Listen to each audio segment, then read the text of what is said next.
नमस्कार, स्वागत है आपका। मैं हूं आपके साथ राधिका चौधरी। आज के मेहमान में हम आज पहुंचे हैं एक खास मेहमान के पास। आपको बता दें कि राजस्थान के कद्दावर नेता हमारे साथ हैं और उसी के साथ आपको बहुत सारी ढेर सारी तमाम बातें आपसे करेंगे। लेकिन पहले आप ये अंदाज़ा लगाए कि हम खेतों में क्यों खड़े हैं। हमारे साथ कैलाश चौधरी जी मौजूद हैं। आज वो राजस्थान के कद्दावर नेता और कोई नहीं, कैलाश चौधरी जी हैं जो हमारे साथ मौजूद हैं। आपको बता दें, कृषि कल्याण मंत्री हमारे साथ हैं, जिन्होंने देश भर में ये बता दिया कि किसान का बेटा किसान से और जमीन से उठकर किसानों के हित में हजारों काम कर सकता है, तो किसानों का दर्द भी जान सकता है। वही दर्द, वही जो किसान धरना प्रदर्शन कर रहे हैं, नाराज है, क्यों नाराज है, केंद्र में इनकी सरकार है, वही सारे सवाल जानने के लिए, किसानों के लिए, किसान के हित में काम करने वाले नेता से जानने आए। बहुत बहुत स्वागत है कैलाश चौधरी जी आपका। नमस्कार। धन्यवाद। नमस्कार जी। आज आपके यहाँ पर अगर कहें खेत में मौजूद है, क्योंकि पहले तो ये बता दें कि किसान हैं आप, जमीन से उठकर आप आते हैं और किसानों के हित में आपने ढेर सारे काम किए हैं, क्योंकि एक फेवरेट नेता बन जाते हैं आप किसानों के लिए। उससे पहले बड़ा सवाल ये कि किसान नेता आपसे नाराज। ऐसा है कि किसान आज देश के प्रधानमंत्री माननीय नरेंद्र मोदी जी के ऊपर खुश है। हाँ। और जो धरना और प्रदर्शन हो रहा है वो सिर्फ राजनीति हो रही है। हाँ। और वो लोग राजनीति करना चाह रहे हैं जिन्होंने हाँ। इस देश के ऊपर जिन्होंने 60 साल शासन किया। हाँ। और 60 साल शासन के बावजूद हाँ। देश के अंदर किसान के हित की कोई योजना नहीं बना पाई। हाँ। लेकिन अब प्रधानमंत्री जी माननीय नरेंद्र मोदी जी ने हाँ। जो किसानों के हित की योजना बनाकर और जो कानूनों में परिवर्तन किया, हाँ। उससे आने वाले समय में किसान को लाभ होगा। हाँ। किसान स्वतंत्र हुआ है पहली बार। हाँ। किसान को आज़ादी मिली है। भारत आज़ाद हुए आज 74-73 साल हो चुके हैं। हाँ। लेकिन किसान आज़ाद हुआ है 2020 में माननीय नरेंद्र मोदी जी के नेतृत्व में। हाँ। जहां अपना उत्पादन वो मंडी परिधि से बाहर कभी बेच नहीं सकता था। हाँ। जो उसके क्षेत्र की मंडी होती थी बिल्कुल उसी के अंदर बेच सकता था। हाँ। लेकिन अब किसान हाँ। अपने जो उत्पादन है हाँ। उस उत्पादन को मंडी परिधि के बाहर हाँ। वो किसी भी हाँ। राज्य के अंदर किसी भी व्यक्ति को और मनचाही कीमत के ऊपर वो बेच पाएगा। तो ये आजादी किसान को माननीय प्रधानमंत्री नरेंद्र मोदी जी ने दिलाई है। किसान आजाद हुए हैं, किसानों के हित में है, तो फिर किसान अपने हित को क्यों नहीं समझ पा रहा है। विपक्ष कह रहा है, किसान कह रहे हैं कि हमें चौथा कानून भी बना देते आप हमारे लिए। क्यों? जो 3 कानून बनाए उसमें कहीं ना कहीं उन्हें डर है कि जिस फसल को वो बोते हैं उस दाम में उनकी फसल को नहीं खरीदा जाएगा। नहीं, ऐसा है कि किसान की जो फसल है उसके लिए एमएसपी निर्धारित है। हाँ। और एमएसपी के ऊपर सरकार खरीद करती है। हाँ। और जो राज्य सरकार से रिकमेंड आती है उसके आधार पर खरीद होती है। हाँ। और आने वाले समय के अंदर जो किसानों के लिए कॉन्ट्रैक्ट फार्मिंग तय हुआ है, वो कॉन्ट्रैक्ट फार्मिंग जिसमें मूल्य आश्वासन जो कानून है उसके अंदर किसान अपनी फसल को बोने से पहले उसको इस बात की गारंटी हो जाएगी कि मेरी फसल कटने पर मेरा ये रेट तय होगा। तो उसके ऊपर उसको रेट जो मिलेगी, तो आज जब किसान एग्रीमेंट करेगा तो उस समय वो पहले ही एमएसपी से ऊपर ही एग्रीमेंट करेगा। एमएसपी से नीचे वो एग्रीमेंट करेगा ही क्यों। तो ये कॉन्ट्रैक्ट फार्मिंग का जो कानून है और ये जो एपीएमसी एक्ट का जो है, ये तीनों कानून जो है, इन तीनों का एक दूसरे के साथ समावेश है। तो इससे क्या होगा कि किसान को इन तीनों कानूनों की वजह से आज़ादी भी मिलेगी और मूल्य का आश्वासन भी मिलेगा, और जो उसने पहले तय किए उस रेट के ऊपर उस किसान का उत्पादन बेच पाएंगे। आप विपक्ष की बात कर रहे हैं कि विपक्ष बरकरार रहा है। विपक्ष जो है किसानों को गुमराह कर रहा है। वो 50 सांसदों वाले विपक्ष की जिसकी आप बात कर रहे हैं वो उनको गुमराह कर रहा है। लेकिन किसान जो कह रहा है कि हमारे साथ, या जो भारतीय जनता पार्टी है वो निजीकरण करने का काम कर रही है, क्या ऐसा है? ऐसा है कि किसान जो है, वास्तविक किसान है, वो तो माननीय नरेंद्र मोदी जी के साथ है और उनको धन्यवाद पत्र भी भेज रहा है। और जहाँ भी हमारे सांसद है, हमारे प्रतिनिधि वहाँ पर जाते हैं तो उनका स्वागत होता है और वहाँ पर स्वागत कर रहे हैं। तो इसलिए ये जब अब हो रहा है तो उन्होंने 60 साल जिस किसान को गुमराह करने की कोशिश की, उसको वो अभी भी गुमराह करने की कोशिश कर रहे हैं। मैं तो ये कहना चाहता हूँ, जो ये कानून लाए, ये कांग्रेस के घोषणा पत्र में भी था कि अगर हम सत्ता में आए तो हम ये किसानों के लिए 3 एपीएमसी विधेयक एक्ट का हाँ, कानून है, बनाएंगे। कॉन्ट्रैक्ट फार्मिंग का, ये सारा हम बनाएंगे। हाँ, लेकिन और हमने भी हमारे घोषणा पत्र के अंदर कहा था कि अगर हम सत्ता में आएंगे तो ये कानून लाएंगे, हाँ, और उस काम को हमने किया। और मोदी जी जो कहते हैं वो करते हैं। उन्होंने कहा था अगर हम सत्ता में आएंगे तो सीए कानून लाएंगे, हाँ, और सत्ता में अगर हम आए हाँ। तो 3 तलाक का कानून है, और हम अगर सत्ता में आए तो धारा 370 हटाएंगे और भगवान श्री राम का मंदिर बनाएंगे। तो उस काम को हमने किया, और यही हमारे चुनावी घोषणा पत्र में भी था कि हम सत्ता में आए तो ये कानून लाकर किसान को आजादी दिलाएंगे। तो ये आजादी दिलाई और किसान को फसल को सिक्योर किया। कैलाश चौधरी जी, सीए एनआरसी कानून की बात कर लो या 3 विधेयक बनाकर किसानों के लिए जो कानून आपने बनाया, कभी भी आपकी सरकार जो भी कानून लेकर आती है पहले समझाती क्यों नहीं है, या बवाल जरूरी है देश में? ऐसा है कि देश की जनता जानती है, और विपक्ष है वो जनता को आज से नहीं, जब से 1950 से कानून बना उसके बाद में निरंतर सरकारें जब से बनी है तब से किसान को गुमराह करता आया है। और आज ये कानून, चाहे कोई अगर कानून आया, धारा 370 हटी तो इन्होंने विरोध किया, राम मंदिर का फैसला आया तो विरोध किया। तो इनका काम है विरोध करना, और उसके बाद में किसानों की और जनता के हित का कोई फैसला होता है तो उसमें ये देश को गुमराह करने की कोशिश कर रहा है। और इसकी वजह से आज देश की जनता ने इस बात को पहचान लिया है, और आने वाले समय के अंदर आज तो इनके जो विपक्ष जो किसानों को गुमराह कर रहा है, वो आने वाले समय के अंदर, आज तो इनकी इतनी मात्र सीटें बहुत कम बची है, और आने वाले समय में शायद उनकी कोने के अंदर और कम हो जाएगी। तो ये किसान अब गुमराह होने वाला नहीं है। आपने कहा कि जनता अब समझ गई है। विपक्ष की 50 सीटें हैं, जिस विपक्ष को आप कहते हैं कि बार बार वो विपक्ष सवाल खड़ा कर रहा है, लेकिन अब वही विपक्ष कह रहा है कि जनता समझ गई है।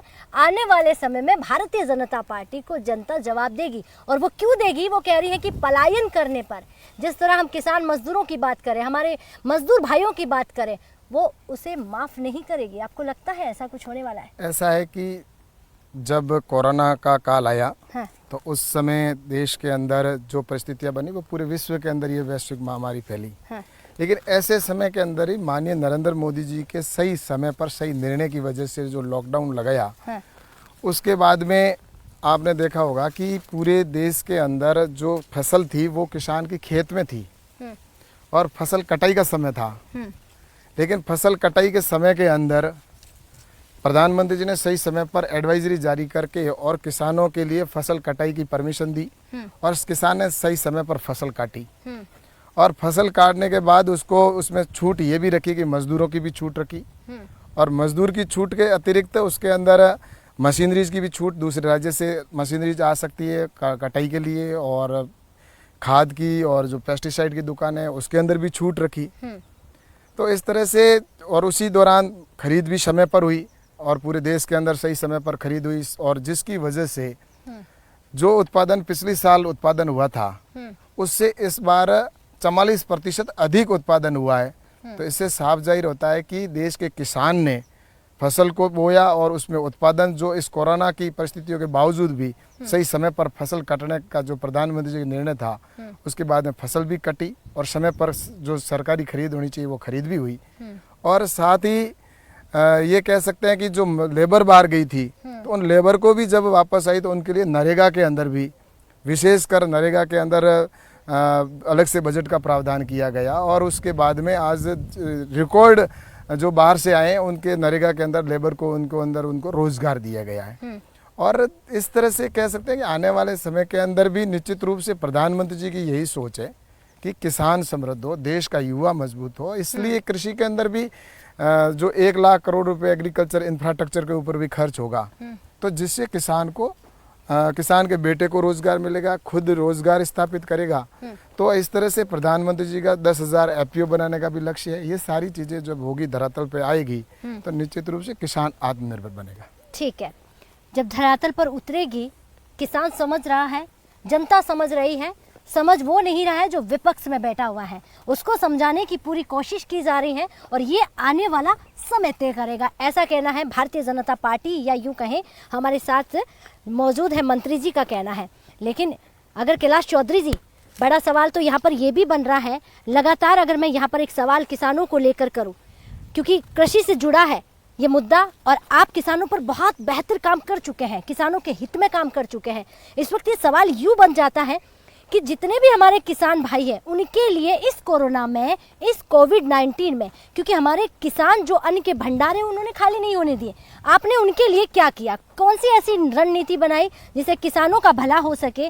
किसानों के लिए नई कौन सी योजनाएं लाने के बारे में आपकी सरकार सोच रही है? ऐसा है कि किसानों के लिए ये तीनों कानून आने के बाद किसानों को स्वतंत्रता भी होगी और उनको न्याय भी मिलेगा। अगर कोई उनके साथ धोखा कर के भी नहीं जा पाएगा, क्योंकि एसडीएम कार्यालय के अंदर उनकी सुनवाई भी होगी जी। और उसके अंदर 1 महीने के अंदर उसका निर्णय सुनाना होगा।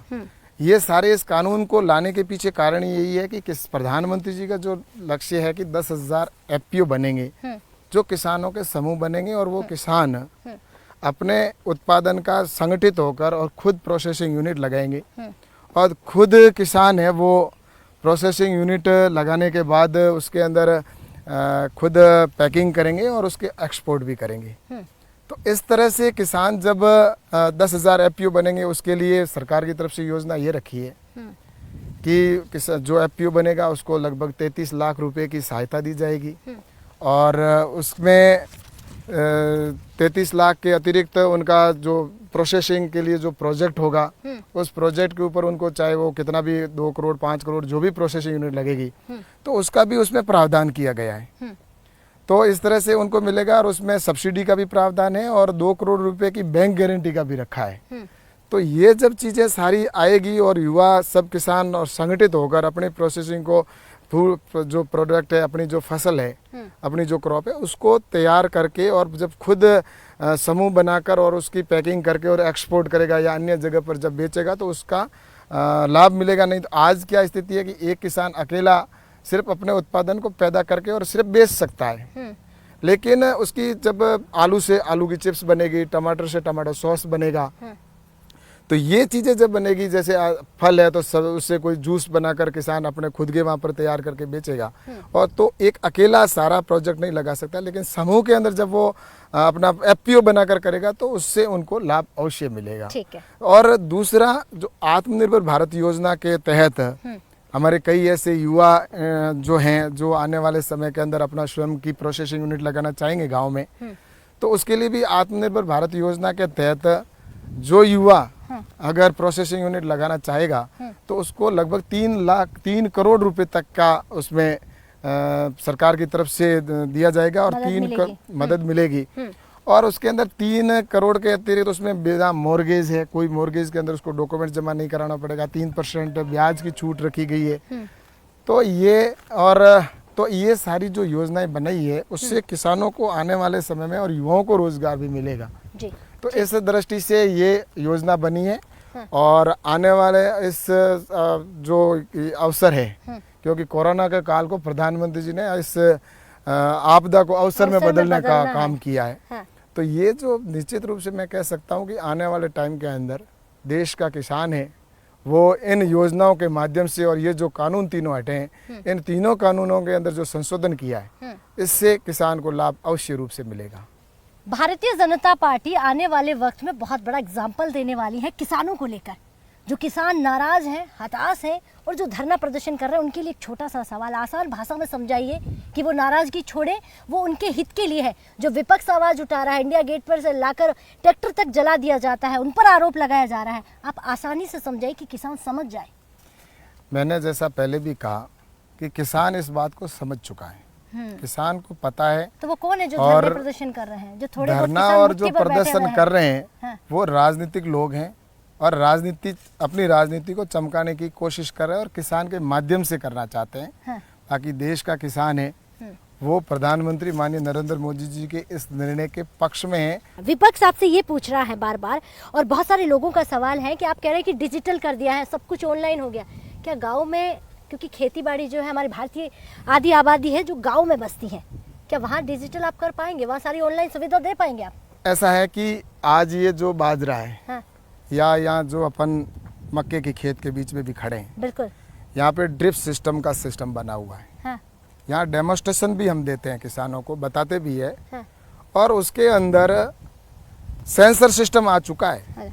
अब पानी अगर जितना चाहिए उतना पानी एक सेंसर सिस्टम से अपने आप स्टार्ट होगा, और जितना बूंद उसके अंदर पानी आ गया और जितनी आवश्यकता है उसके बाद अपने आप पीछे से पानी बंद हो जाएगा। ये नई टेक्नोलॉजी आ चुकी है। इसी के तहत नई वैरायटी के अंदर करें बात, तो आज बाजरे के, जैसे मैं यहाँ इस बाजरे की बात करूंगा, बिल्कुल।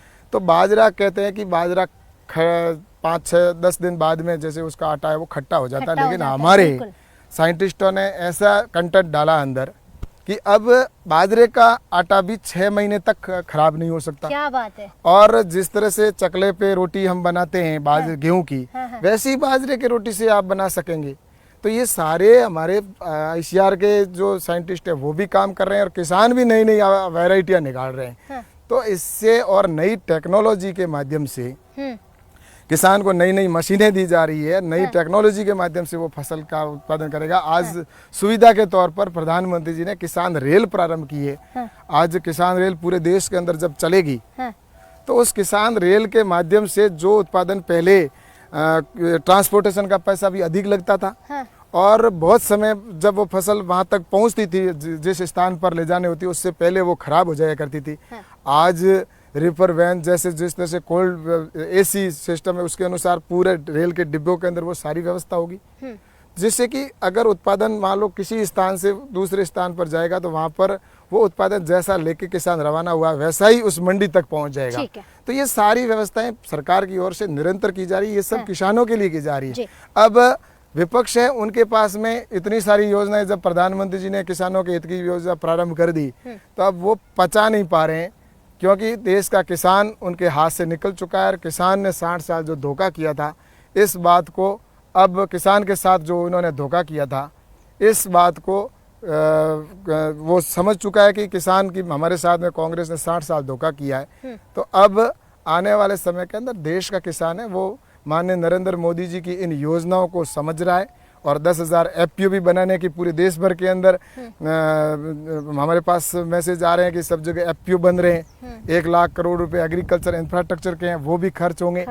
तो इससे युवाओं को रोजगार मिलेगा। गांव के अंदर ही युवा है वो अपनी प्रोसेसिंग यूनिट लगेगा, एक्सपोर्ट करेगा। तो ये सारी दिशा के अंदर हमारे प्रधानमंत्री जी के नेतृत्व के अंदर देश आगे बढ़ रहा है। एक कद्दावर ऐसे नेता के साथ आज हम लगातार बने हुए हैं।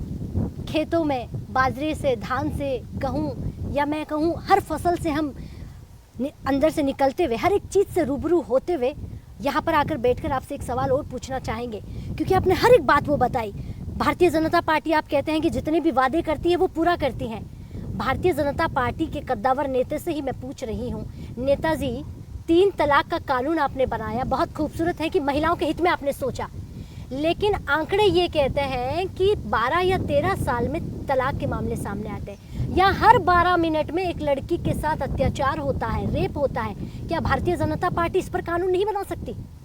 ऐसा है कि ये वास्तविकता, इसमें जिस तरह से बलात्कार की घटनाएं होती है, बहुत पीड़ा देने वाली घटना होती है, हृदय को एकदम विचलित करने वाली ये घटनाएं होती है। लेकिन इसके लिए भारतीय जनता पार्टी ने, वो चाहे सरकार कोई भी हो, उन्होंने कानून बना रखे हैं, और उसके अंदर निश्चित रूप से कार्रवाई होती है, और उसमें फास्ट ट्रैक कोर्ट भी है, और जिसमें तुरंत उनका फैसला होता है। और इस समय ऐसी घटनाएं जो हो रही है, अगर कहीं पे भी ऐसे दरिंदे हैं तो उनको सज़ा होनी चाहिए, और उसके लिए निश्चित रूप से कानून के अंदर जो भी प्रावधान करने चाहिए उस कानून के प्रावधान को भी किया हुआ है। लेकिन उसको अमल करने के लिए प्रशासन की जिस तरह से जिम्मेवारी जो होनी चाहिए, वो प्रशासन को जिम्मेवारी पुलिस प्रशासन की होती है जी। तो उनको निर्वहन करनी चाहिए। और निश्चित रूप से मैं कह सकता हूँ कि आज इस देश के अंदर ऐसी घटनाएं जो होती है, जिसमें सबसे पहले एक जन जागरण की आवश्यकता है। एक जिस तरह की घटना होती है तो इस समय वास्तव में समझाने की आवश्यकता है कि ये घटनाएं होती है तो वो इसको हम कैसे कम करें, ये चिंता का विषय है। ठीक है। और निश्चित रूप से इसको कम करना, मैं तो कहता हूँ शून्य पे आए, ऐसी स्थिति पैदा होनी चाहिए और इसके लिए जन जागरण ही एक ऐसा सहारा है। जन जिससे हो जागरण ही सकता है। सबसे बड़ा सहारा है और जनता को जागरूक करना होगा और ऐसे दरिंदों को सजा देनी होगी। आपने कहा फास्ट ट्रैक कोर्ट बना हुआ है, विशाखा गाइडलाइन बनी हुई है, लेकिन काम कहाँ करती है? निर्भया को 8 साल लग गए हैं। उस 8 साल के बाद में ऐसे मानसिकता पैदा करने वाले सवाल खड़े हो जाते हैं उन दरिंदों के लिए कि न्याय 8 साल में मिलेगा। इस बीच मुझे आपसे ये भी जानना है कैलाश चौधरी जी, जब राजस्थान की बात करें, मध्य प्रदेश की बात करें, बुलंदशहर की बात करें, तमाम जगहों की हम बात करें, सवाल अगर आपसे करेंगे तो कह देते हैं कि वहाँ पर राजस्थान में तो कांग्रेस की सरकार है, कांग्रेस की वहाँ पर सवाल पूछते हैं तो कहते हैं यूपी में भारतीय जनता पार्टी है। तो क्या बेटियों पर राजनीति होना सही है? मैं यही कहना चाहता हूँ कि बेटियों पर हो चाहे किसी पर भी हो, हाँ। राजनीति नहीं होनी चाहिए जी। आज किसान के ऊपर भी राजनीति हो रही है, बहन बेटियों के ऊपर भी राजनीति हो रही है। जो सही तथ्य है वो जनता के बीच में आना चाहिए, उसके ऊपर राजनीति करनी चाहिए। आज प्रधानमंत्री जी माननीय नरेंद्र मोदी जी के नेतृत्व में बहनों को, हमारी बेटियों को किस तरह से समाज के अंदर बराबर ला सके, तो उस दिशा के अंदर काम कर रहे हैं। आज बेटियों के लिए इतना प्रयास किए जा रहे हैं। आज हमारे एग्रीकल्चर के अंदर भी कई ऐसी योजनाएं हैं जिसके अंदर बेटियों को स्किल के द्वारा तैयार किया जा रहा है। तो ये सारी चीज़ें प्रधानमंत्री जी की चिंता यही है कि मेरे देश का बेटा और बेटी बराबर है, और बेटी बचाओ बेटी पढ़ाओ का जो उन्होंने नारा दिया और उसके बाद में योजना बनी है, तो उसको लेकर प्रधानमंत्री जी निश्चित रूप से चिंतित है और इस बात को किस तरह से हमारी बेटियों को देश की मुख्य धारा में ला सके इस दिशा में काम कर रहे हैं। लेकिन जो लोग राजनीति कर रहे हैं उनको इस बात की समझ ही नहीं है कि वास्तविकता किसान क्या है, किसानी क्या है, बेटी की दर्द क्या है, वो उनको खुद को जिनको समझ नहीं होती है वो इसके ऊपर राजनीति करते हैं। और राजनीति करना मैं सोचता हूँ ऐसे समय में उनके साथ खड़े रहना की समस्या है तो उनकी बात विषय रखना है, लेकिन राजनीति कतई नहीं होनी चाहिए। राजनीति नहीं होनी चाहिए, जो कर रहे हैं उन्हें समझना होगा। और फिलहाल तो मुझे लगता है कि दोनों पार्टियों को समझना होगा कि बेटी आपके घर की हो या फिर वो विपक्ष के घर की हो, बेटी आखिर बेटी होती है। चलिए, इन सवालों के बीच में आपसे जानना चाहूंगी, आप तो उस जगह से आते हैं जहां जाट वोट बैंक की बात करूं तो 15% है, पूरे अगर आप काउंटिंग करके कहें तो 35% वोट बैंक है। वहां से आप उठकर आते हैं और केंद्र में अपनी सत्ता में अपना एक दांवपेच खेलते हैं और जनता के हित में काम करते हुए आप आगे बढ़ते जाते हैं, जनता के एक फेवरेट नेता बन जाते हैं। मैं जानना चाहूंगी कि शुरुआती, क्योंकि आज किसानों पर इतनी बात की, वही किसान आपसे पूछना चाहेंगे, तो एक आप बताएंगे कि किसानों के हित में बात करने वाले कैलाश चौधरी जी यहाँ तक कैसे आए? ऐसा है कि मैं किसान का बेटा हूँ और मैं खुद खेती करता हूँ और खुद फसल काटता हूँ और मंडी तक ले जाकर बेचता भी हूँ। तो मुझे पता है कि किसान का दर्द क्या है, किसान मेरी खुद की क्या समस्या है। मैं मेरी खुद की समस्या का अगर मैं समाधान नहीं कर सकूं तो मेरा इस पद पर बैठना ही व्यर्थ है। और हमारे प्रधानमंत्री माननीय नरेंद्र मोदी जी भी धरातल से उठकर आए हैं, उनको एक एक चीज़ का पता है कि किसान की क्या समस्या है, मजदूर की क्या समस्या है या आम आदमी की क्या समस्या है।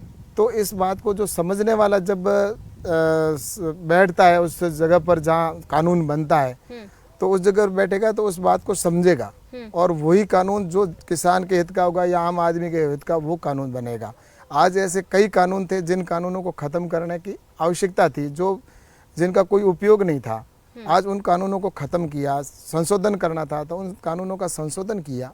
तो कुल मिलाकर इस बात का मुझे ये है कि मैं खुद किसान का बेटा होने के नाते मैंने जब से चाहे स्कूल में पढ़ा हूँ चाहे कॉलेज में पढ़ा हूँ तब से मैं राजनीति के अंदर मेरा एक ही ध्येय रहा है कि मैं अपने क्षेत्र की समस्या उठाऊँ, जनमानस की समस्या जो भी है उसको मैं करूँ। मैं किसान मोर्चे का, मेरे पास राजस्थान का प्रदेश अध्यक्ष का दायित्व है तो मैं पूरे प्रदेश भर में भी मेरा जाना हुआ। किसानों के लिए मैंने कई आंदोलन भी पहले किए और जो किसानों के लिए मैंने आंदोलन उस समय किए थे वो जिसके लिए किए थे और उस समय हम नारा लगाते थे कि स्वामीनाथन आयोग की सिफारिश कब लागू होगी। और आज यहाँ पर आने के बाद में जब स्वामीनाथन आयोग की सिफारिश को लागू किया गया, ये सारी जो अभी कानून का ये लोग विरोध कर रहे हैं, ये कानून स्वामीनाथन आयोग की सिफारिश के अंदर कहा गया है, उन्हीं को हमने लागू किया है। जो किसानों की समस्या थी वो हमें पता था। तो जब हमने आंदोलन किया उस समय जिसके लिए आंदोलन किया था कि किसान को किस तरह से लाभ मिले, वो यहाँ आने के बाद आज करके एक आत्मसंतुष्टि हुई है। मैं कार्यकर्ता हूँ तो कार्यकर्ता के नाते भी मुझे ये लगता है कि वास्तव में मुझे ये करना चाहिए। तो हम सब, हमारे कैबिनेट मंत्री माननीय तोमर साहब है, हमारे रूपाला जी है और प्रधानमंत्री जी के नेतृत्व में जिस तरह से काम करें, एक ही चिंता रहती है कि किसान का कानून किसान के हित में कैसे हम कौन सी योजना बनाएं।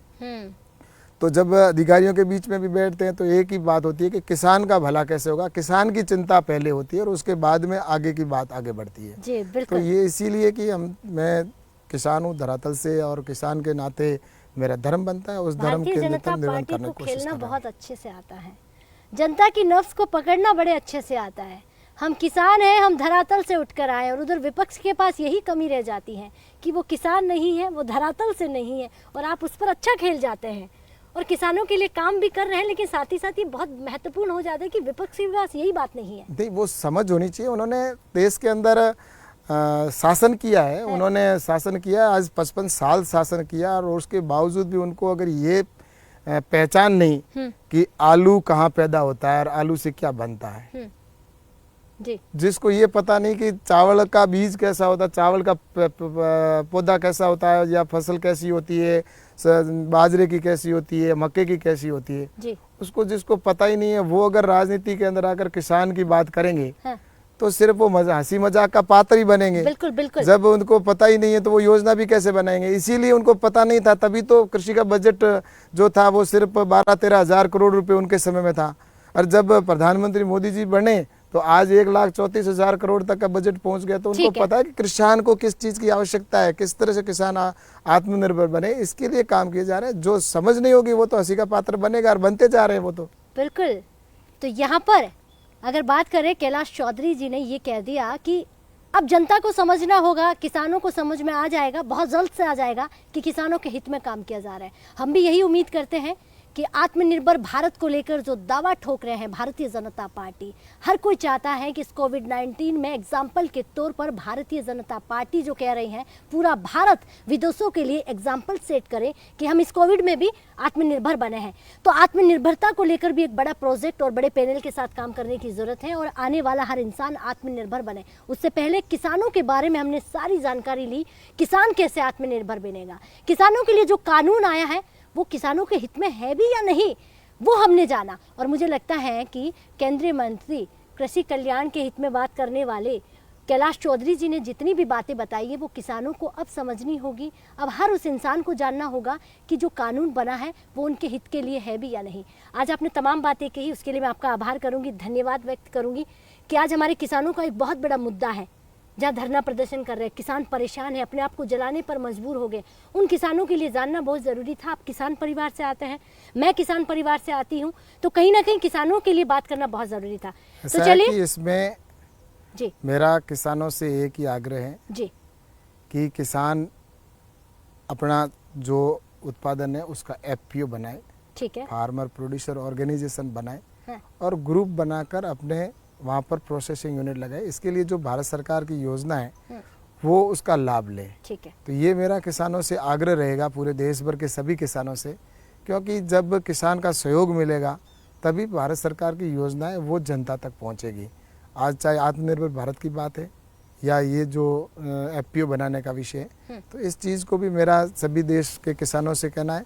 और दूसरा, जो ये विपक्ष के लोग भ्रमित करने की कोशिश कर रहे हैं, तो अगर किसी भी किसान के मन में ये कंफ्यूज है इन बिलों को लेकर, तो इसके लिए हमारे मंत्री माननीय तोमर साहब, मैं हूँ, हमारे रूपाला जी मंत्री जी है और हम सब तैयार हैं। कभी भी अगर कोई भी किसान अगर इस बिल को लेकर अगर कोई उनके मन में कोई शंका है तो उसका समाधान करने के लिए हम उनके लिए 24 घंटे हमारे दरवाजे खुले, बैठकर बात कर सकते हैं। उनके समस्या और उनका शंका समाधान है उसका करने का प्रयास करेंगे। जी बिल्कुल, बहुत खूबसूरत बात कही, बहुत बहुत धन्यवाद आपका तमाम बातें हमारे दर्शकों को बताने के लिए और पूरा इंटरव्यू में किसानों के प्रति और किसानों के हित में बात करने के लिए।